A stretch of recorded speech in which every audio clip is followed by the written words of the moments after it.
She is very difficult to officiate because of all of the contact that's happening around her all of the time. That being said, I was in contact with a number of WNBA coaches yesterday about this topic of the officiating in the WNBA. That Rebecca Lobo just said about Caitlin Clark and the WNBA's referees is shocking, and it's something the league's top brass can't afford to ignore any longer, because while we're seeing the full power of the Caitlin Clark effect right now, the real threat might be coming from inside the league, and it's wearing a referee uniform. After the controversial calls in that Fever versus Sun game, it's clear that officiating isn't just inconsistent, it's becoming dangerous for the league's future. And now, a WNBA legend just sounded the alarm. Rebecca Lobo didn't just give her opinion, she dropped the truth that insiders have been whispering about for weeks. This isn't just a hot take, it's a warning. She revealed exactly what's being said behind the scenes, in locker rooms, front offices, and among veteran players, about how the league is handling its biggest star. And the truth, the WNBA still hasn't figured out how to protect its golden ticket, Caitlin Clark. So let's break down exactly what Rebecca said and what's happening behind the scenes in Indiana that's both huge news for the Fever and a massive embarrassment for the league. But before we dive in, hit that like button. Every like sends a spare whistle to a ref who clearly forgot how to use the one they've got. And don't forget to subscribe for more deep dives into Caitlin Clark, the Fever, and everything the WNBA doesn't want you to see. Now, let's rewind, because the league clearly needs a reminder. The nerve, the second-year players clearing out that side of the floor, shooting on Stewie, and then watch the reaction with one another. Stewie's laughing. Just a few games ago, Caitlin Clark made her return, and she made sure everyone felt it. She exploded for 25 points in the first half, including 3 deep threes from logo range, all within 38 seconds. That stretch wasn't just jaw-dropping, it reminded fans exactly what they'd been missing. And more importantly, it reminded the league who's really in the driver's seat. And Cunningham is down behind the play, but they've got Caitlin Clark. Two players with incredible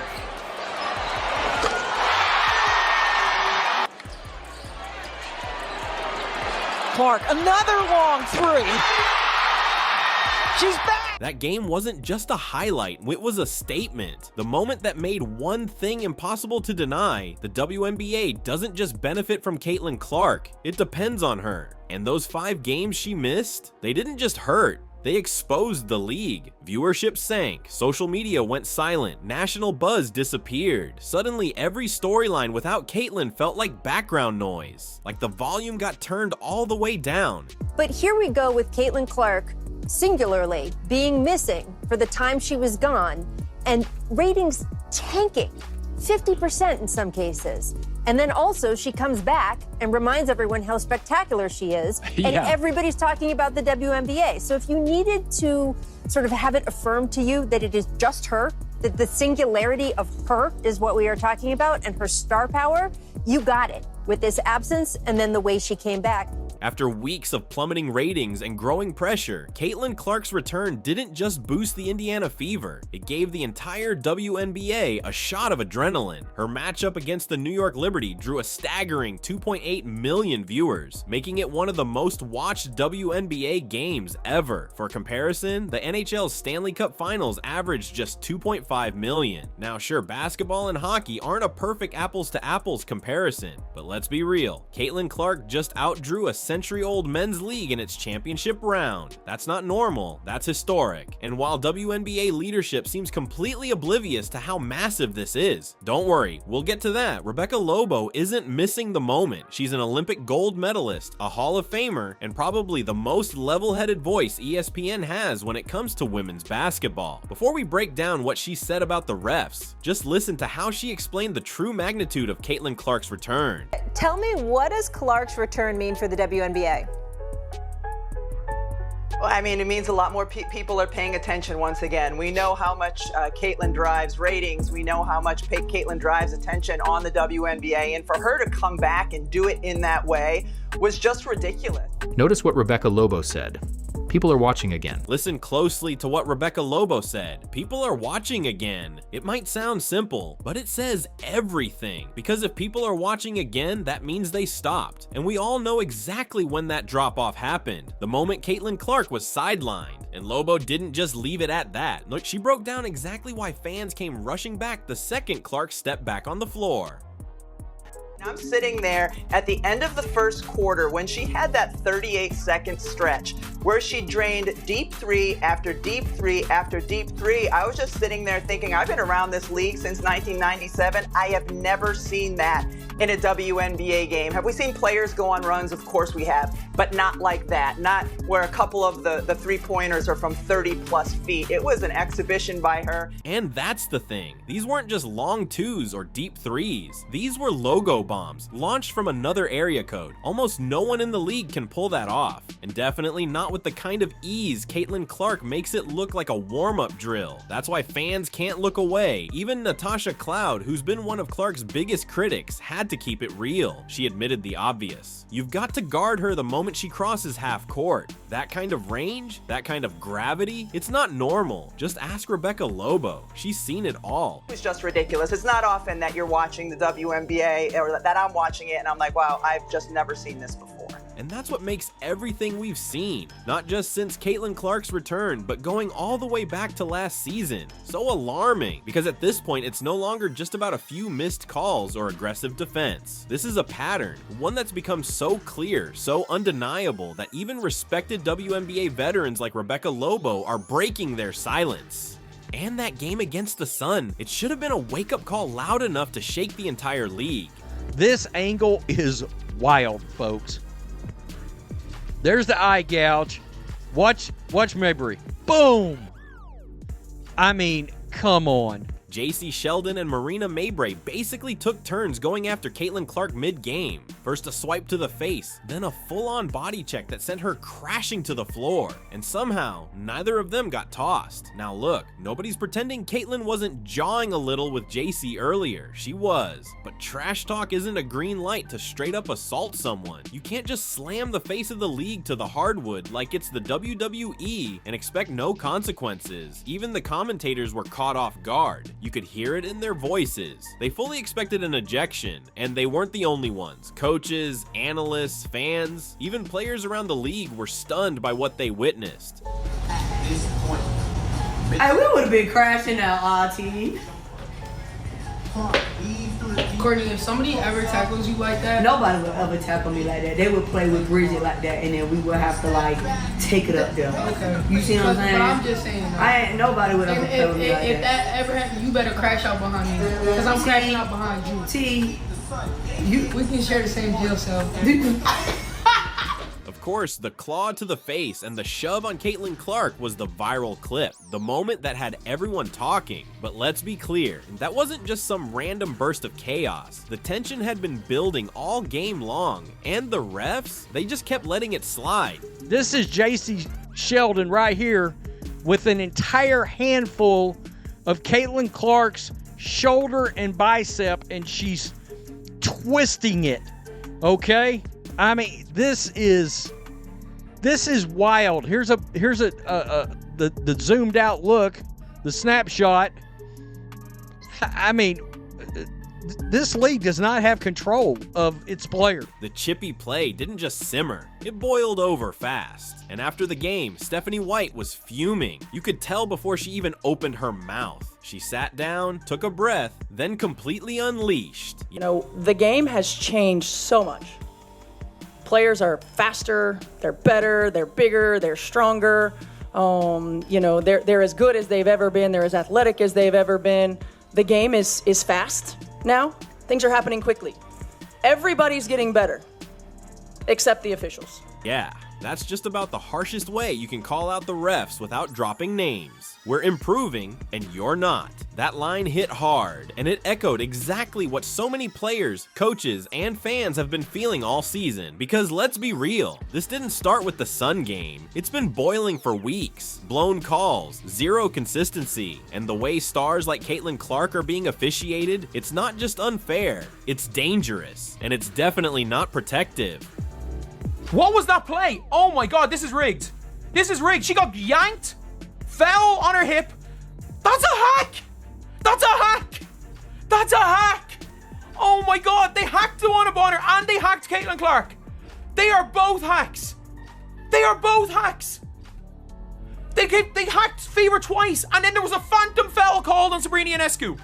From the very start of the season, it was obvious. The Fever weren't getting a fair whistle, but everything boiled over during their heartbreaking 90-88 loss to the Liberty. That game wasn't just close, it was a flashpoint. Players were frustrated, fans were furious, and the officiating completely lopsided. New York was getting every ticky-tack foul. Meanwhile, Indiana couldn't buy a call. The free throw disparity was glaring. Liberty kept racking up trips to the line while the Fever barely touched it. But what really set everything off came in the final seconds. Caitlin Clark, with the ball, game on the line, gets absolutely hacked by Natasha Cloud. No whistle, no shot, game over. Replay after replay showed it clear as day. Social media exploded, analysts called it a disgrace, and head coach Stephanie White. I thought she got fouled. You know, I think it's pretty egregious what's been happening to us the last few games. You know, a minus 31 free throw discrepancy.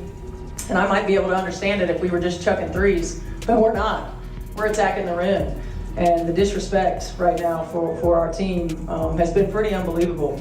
So it's disappointing, you know, that it doesn't go both ways, or it hasn't gone. She lost it, and rightfully so. It's kind of wild.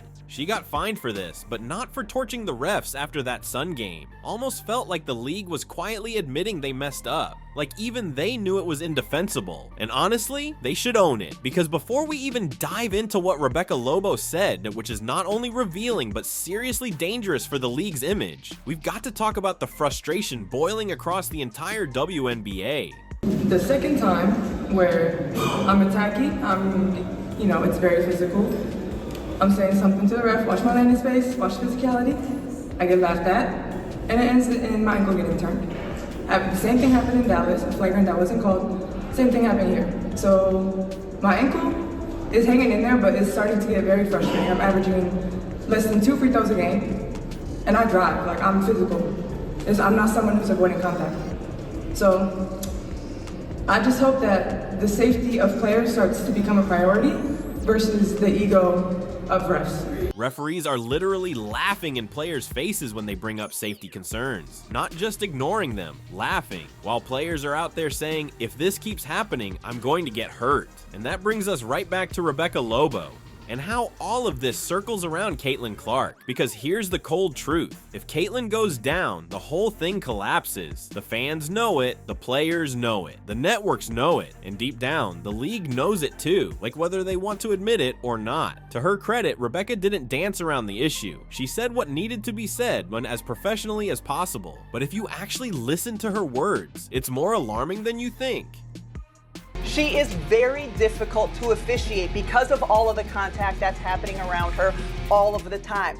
That being said, I was in contact with a number of WNBA coaches yesterday about this topic of the officiating in the WNBA, and all of them said it needs to get better. Specifically, the consistency, not only from one game to the next, but the consistency within it. Did you catch that? She didn't say some coaches are worried. She said every single one she's spoken to agrees. The officiating is out of control, and here's where it gets even more serious. If all the coaches believe the refs have lost their grip, then they've only got one option left: adjust. That means playing by a different rule book, the unspoken one that says, if the refs won't protect our players, we will. And that's when things get dangerous. One coach told me, we tell our players to be as physical as they can possibly be for 40 minutes because we know for 38 of them, they're pretty much going to get away with it. So I think everybody would like to see a tighter whistle and a little bit more freedom of movement. Exactly. It's like letting cars fly down the highway with no speed limits and no cops in sight. And if you don't keep up, even if it's dangerous, you get left behind. That's what the WNBA is doing right now. By refusing to tighten up officiating, they've created a system where players have to get more physical, even recklessly so, just to survive. Because everyone knows the refs won't intervene, and we've already seen the fallout. The blatant hacks on Caitlin Clark, the cheap shots, the body slams, all stacking up. The outrage from coaches, the disbelief from fans. And when it keeps happening over and over again, it stops looking like missed calls and starts feeling like a message. When it comes to defending Caitlin Clark, the league's making it open season. And like, they just kept shoving Caitlin. They're like, well, they can't just keep calling fouls. I'm like, they're literally just running around hacking her. The referees have made it like a point that this is how you beat the fever. You hack them. You don't even, it's not being physical, you just hack them. Because the referees are going to allow them to be hacked. Late in the game with the fever, hack them. Not being physical, hack them. Don't go for the ball, hack them. And look, I get it. Kathy Engelbert wants rivalries. She even said in an interview that players don't need to be friends, that a little tension is good for business. And in theory, sure, rivalries sell. A bit of edge can fuel the fire. But this isn't that. This is a massive misread of the moment. Because when it comes to Caitlin Clark, the WNBA doesn't need cheap fouls or staged beef. They already have the most talked about, most watched, and most marketable athlete in the entire sport. And we just got a perfect reminder of why. That's a flagrant foul. It's a hard foul. Everyone loves to bring up the ratings jump when Caitlin Clark plays versus when she doesn't. That story's been told, but what just happened with Sophie Cunningham might be the most overlooked example yet of just how real and massive the Caitlin Clark effect actually is. As we expected, Sophie Cunningham has reached 1 million followers. 1 million followers. Sophie Cunningham on TikTok has gained, like, if I'm not mistaken, I think she has gained nearly 900,000 followers. It's at least 700,000. Sophie Cunningham on TikTok now has 1 million followers. Sophie Cunningham backed Caitlin Clark, and overnight she became a fan favorite. We're talking over 1 million new followers across social media. Just like that, her TikTok blew up with non-stop love from Clark fans, with comments like, "Thank you for having Caitlin's back. Guess I'm watching the WNBA now, and I need a Cunningham jersey ASAP." But this isn't just about Sophie, it's about a formula. Just like we've seen what happens without Caitlin, the drop in ratings, the loss of buzz. This is proof of what happens when you stand with her. Fans don't just rally behind Caitlin, they rally around anyone who defends her. They support their teams, they follow the league, they show up, and they show out. And none of that happens if Caitlin's not playing. So yeah, talk all you want about physical play or letting them battle, but at some point, there has to be a line. The Indiana Fever, they need to go hockey, and let me explain this. The great Wayne Gretzky, the greatest hockey player in my lifetime, okay, all respect due to Gordie Howe and everyone else, but they had a rule in the National Hockey League, and I've heard quotes where defensemen have said, they were asked, hey, how come you don't nail Gretzky along the board? They said, no, we'll hit him. But they say, we'll never take a cheap shot. We'll never take anything unnecessary or anything too far because we understand his importance to the league and part of our paycheck we owe to him. No one's saying Caitlin Clark can't handle physical play. She's built for it. She's gritty, she's tough, and she's never once asked for special treatment. But going for her eyes like JC Sheldon did, that's not defense, that's dangerous. That's not playing hard, that's trying to injure. And when the player you're targeting is the face of the league, the one driving ticket sales, jersey numbers, TV ratings, and viral moments, you're not just putting her at risk, you're gambling with the entire future of the WNBA. Because this isn't just about one dirty play, it's about what happens when reckless behavior goes unchecked. And honestly, it's short-sighted in every sense of the word. As Candace Parker, a true So I think that the WNBA as a whole is in an amazing place. Now it's about business to me. She's not asking for anyone to take it easy on her. All Caitlin Clark is echoing, whether directly or not, is what any seasoned pro already knows. This is a business, and right now, Caitlin is the business. Protecting her isn't about playing favorites, it's about common sense. She's the reason for the ticket spikes, the packed arenas, the sponsorship buzz, and yes, the rising paychecks. Whether certain players want to admit it or not, Caitlin's success lifts the entire league. And if she gets hurt again, the fallout won't stop with the Indiana Fever. It'll ripple through every locker room. Kathy Engelbert praised the league star by saying, quote, "She's the most popular athlete in America." Not women's basketball player, not WNBA player, not NBA player, the most popular athlete in America. Kathy Engelbert isn't wrong. Caitlin Clark isn't just part of the WNBA's future.